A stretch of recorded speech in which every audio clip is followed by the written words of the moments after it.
Hello guys, welcome back to my YouTube channel EN learners. I hope आप सब अच्छे होंगे। तो चलिए गाइज, आज की वीडियो को स्टार्ट करते हैं। आज हम आपका डिस्कशन करने वाले हैं कि आपको MA करनी चाहिए या फिर आपको MEd, दोनों को ही डिटेल में डिस्कस करेंगे कि आपकी MA क्या है, दूसरी तरफ आपकी MEd, ये दोनों आपकी है क्या, कितने साल में कंप्लीट होगी, दोनों में आपका खर्चा कितना आता है, इसके बाद आपको आगे कौन सी अपॉर्चुनिटी मिलती है, सारी चीज़ें डिटेल में डिस्कस करेंगे। कोई नया जुड़ा हो चैनल के साथ तो चैनल को सब्सक्राइब कर लेना। तो चलिए गाइज, वीडियो को स्टार्ट करते हैं।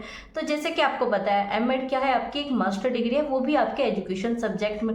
वहीं आपकी MA भी क्या है, आपकी PG प्रोग्राम में, ये भी आपका क्या होता है, मास्टर डिग्री होती है इसमें भी, लेकिन ये आपका अदर सब्जेक्ट में आप कर सकते हो। जैसे कि बहुत से स्टूडेंट को इंग्लिश में अपनी MA करनी होती है, बहुत से स्टूडेंट को आप कह सकते हो हिंदी में, या फिर कोई भी आपके साइंस साइड वाले सब्जेक्ट जैसे मैथ आ गया, आपका फिजिक्स हो गया, इसे आप MSc के तौर पर लेते हो।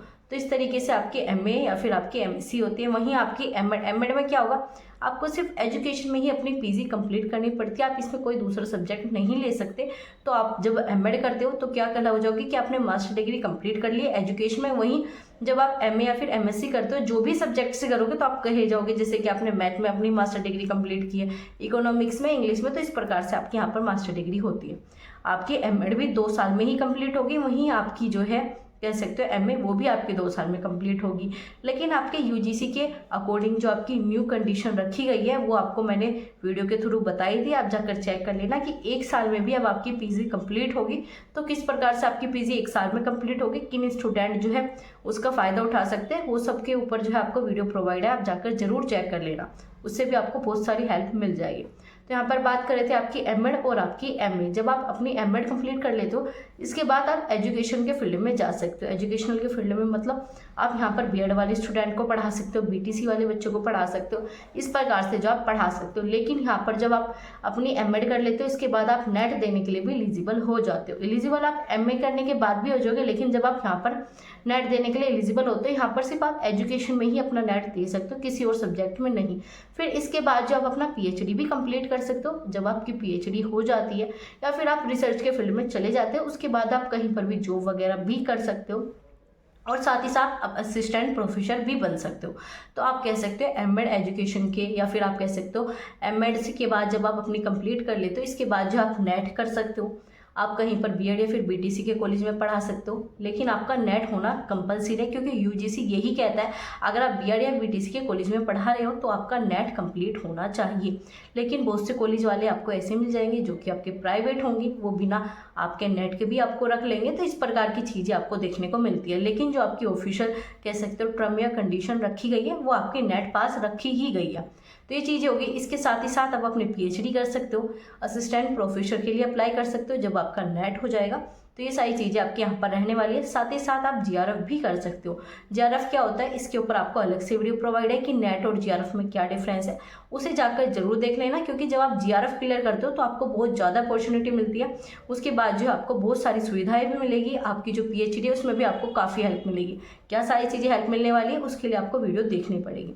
तो ये थी आपकी GRF कर सकते हो, नेट कर सकते हो, असिस्टेंट प्रोफेसर बन सकते हो, BEd BTC के कॉलेज में पढ़ा सकते हो। एजुकेशन के फील्ड में आप आगे जाकर रिसर्च वगैरह भी कर सकते हो, आप यहाँ पर रिसर्च कर सकते हो, रिसर्च प्रपोजल वगैरह बहुत सारी चीज़ें जो है आपकी यहाँ पर एजुकेशन के फील्ड में स्टार्ट हो जाएगी। तो ये थी आपकी MEd। अब बात करते हैं आपकी MA। जब आप अपनी MA कंप्लीट कर लेते हो तो आपकी PG कंप्लीट हो गई। इसके बाद जो आप यहाँ पर भी नेट दे सकते हो। नेट कैसे, अगर आपने हिंदी से कंप्लीट किया तो आप हिंदी के विषय में नेट दे सकते हो, आपने मैथ से कंप्लीट किया है तो आप ऐसे ही CSIR नेट दे सकते हो। आपके नेट भी 2 कैटेगरी में डिवाइड है, इसके ऊपर भी आपको वीडियो मिल जाएगी, तो चेक कर लेना। तो इसमें क्या है, जब आपकी जो नेट अलग अलग है, आप अपनी अलग अलग स्ट्रीम के थ्रू अपना नेट क्लियर कर सकते हो। जब आप नेट क्लियर कर लोगे तो वही जो बेनिफिट आपको MEd करने के बाद मिल रहे थे, वही बेनिफिट आपको MA करने के बाद मिलेंगे।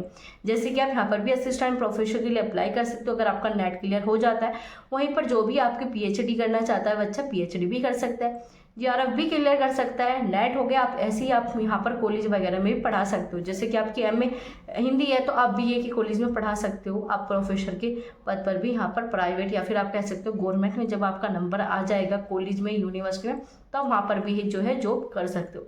तो दोनों के आप कह सकते हो बेनिफिट लगभग सेम थे। लेकिन आप MEd कब करोगे, आपको इससे पहले BEd करनी होगी। BEd से पहले आपको यहाँ पर क्या करनी पड़ती है, आपको अपनी ग्रेजुएशन कंप्लीट करनी पड़ती है।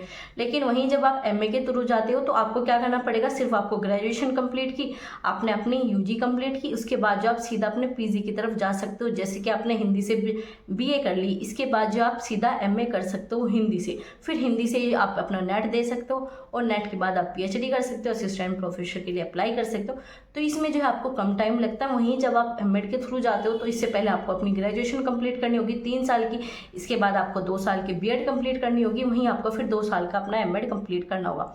इसके बाद भी बहुत सी ऐसे आपके पोस्ट मिल जाएगी जहाँ पर आपसे अलग से पीजी भी मांग ली जाती है अगर आप सब्जेक्ट के लिए अप्लाई करना चाहते हो, क्योंकि बीएड में आपके सब्जेक्ट वाइज भी देखने को मिलता है। जैसे कि बीएड में बहुत से आपके इंग्लिश के भी सब्जेक्ट होते हैं, अगर आप इंग्लिश के सब्जेक्ट को पढ़ाना चाहते हो तो आपकी इंग्लिश में पीजी होनी चाहिए। तो इस प्रकार से आपको अदर भी पीजी यहाँ पर करनी पड़ती है।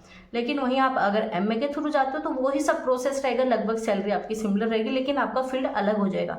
जब आप एमएड करोगे तो आपको एजुकेशनल फील्ड में जाने को मिल जाएगा, वहीं आप हिंदी से करोगे तो आपको हिंदी के फील्ड में जाने को मिलेगा। हिंदी से रिलेटेड जो भी आपकी सारी चीज़ें रहती है आप उसमें रिसर्च करोगे। तो ये दोनों थे आपके यहाँ पर डिफरेंस। लेकिन अब बात करते हैं आपको इन दोनों को करने में आपका टोटल जो है खर्चा कितना आता है। जहाँ पर आप एमएड की बात करते हो, अगर आप प्राइवेट से करते हो तो आपके यहाँ पर 50,000 से प्लस ही आपका यहाँ पर खर्चा आता है।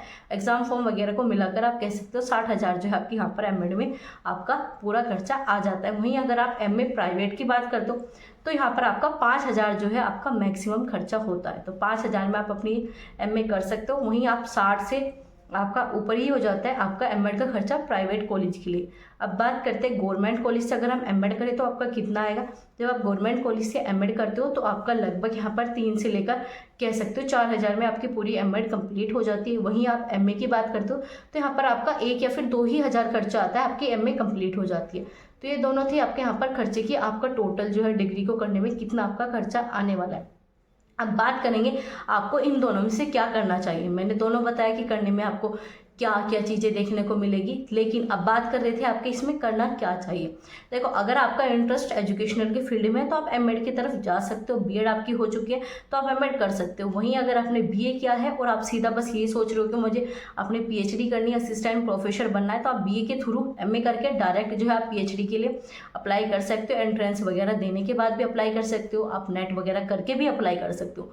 अगर आपको ये है कि कम टाइम में मैं आपका कह सकते हो प्रोफेसर बन जाओ तो आप एमए या फिर आप कह सकते हो आप यहाँ पर पीजी के थ्रू जा सकते हो। लेकिन वहीं अगर आपको एजुकेशनल के फील्ड में ही जाना है तो आप एमएड कर सकते हो। इस तरीके से जो आप एमएड कर लो या फिर एमए, दोनों के ही थ्रू आप नेट कर सकते हो, पीएचडी कर सकते हो, साथ ही साथ असिस्टेंट प्रोफेसर बन सकते हो, कॉलेज में पढ़ा सकते हो, हायर एजुकेशन से जुड़ सकते हो।